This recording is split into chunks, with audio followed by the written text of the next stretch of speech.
I have two passions in life. One is my family, the other is motorsport. I like to race cars for fun. I'm a lousy race car driver, but I do it for fun. It's been a hobby of mine for many, many years now.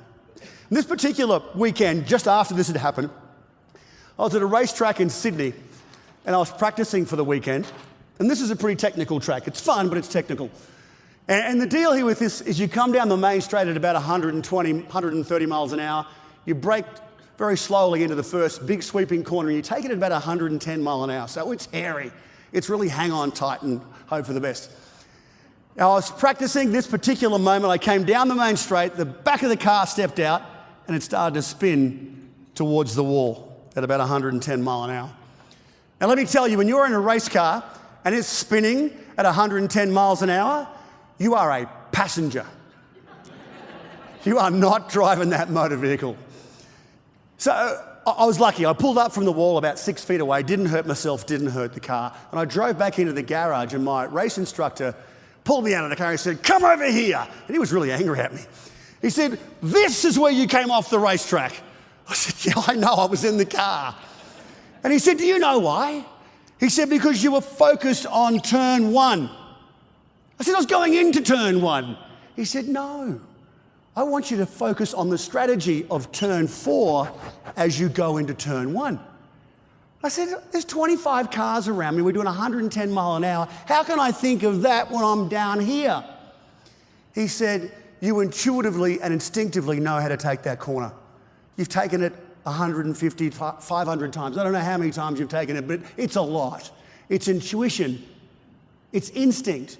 You know your car, you know your driving style, you know your competitors, you know the track, you know the weather, you know all the elements. Why are you focused on turn 1 as you go into turn 1?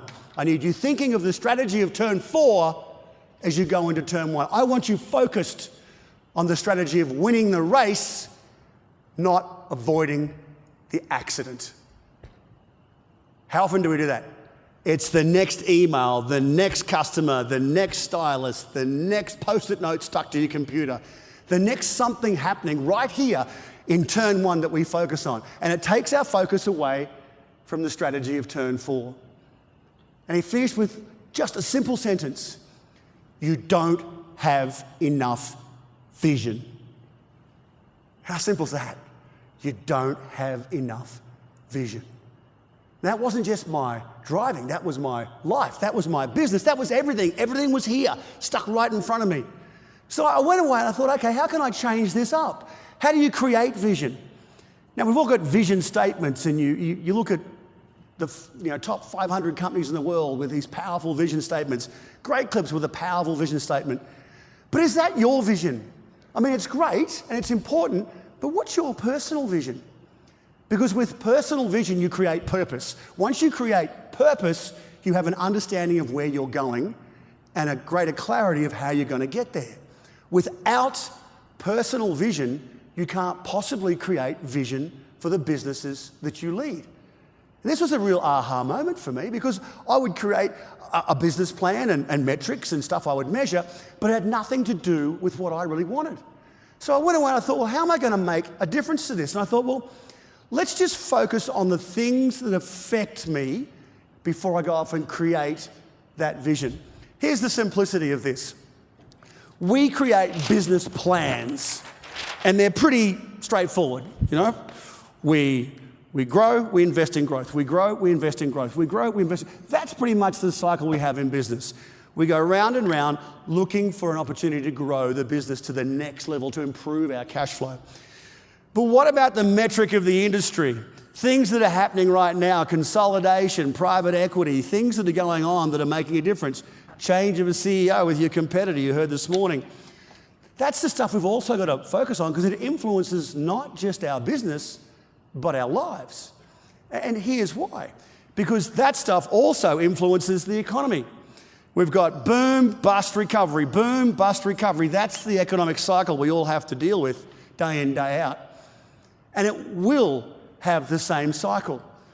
Everyone's sitting around saying, 2008's done, thank you, I finally got out of that hole and I'm feeling pretty good, life is fantastic. Guess what? It is coming around again. The Dow Jones at 21,000 is not something to be celebrated. because these things are artificial. 2008 wasn't an anomaly. It happened 8 years earlier and 10 years earlier. Going back to the Great Depression, there's been 187 significant financial shifts. We just didn't recognize them. And when they do come through and they're significant, and we do recognize them and we do feel them, we forget about them 7 or 8 years later. We are overdue for a correction. And what we need to be looking at now is to be how resilient we can be, how great we can be right now to carry us through that next correction and on to the next boom, bust, recovery cycle. Now this is important because what happens here is that these two things are inextricably linked, or these three things are inextricably linked, and what they do at the end of it all is they affect all of us emotionally. So back to my opening comment, your emotions drive the success or the failure of your business. Here's what that looks like. I love this business, I hate this business. I love my staff, I hate my staff. I love my wife, I love my wife.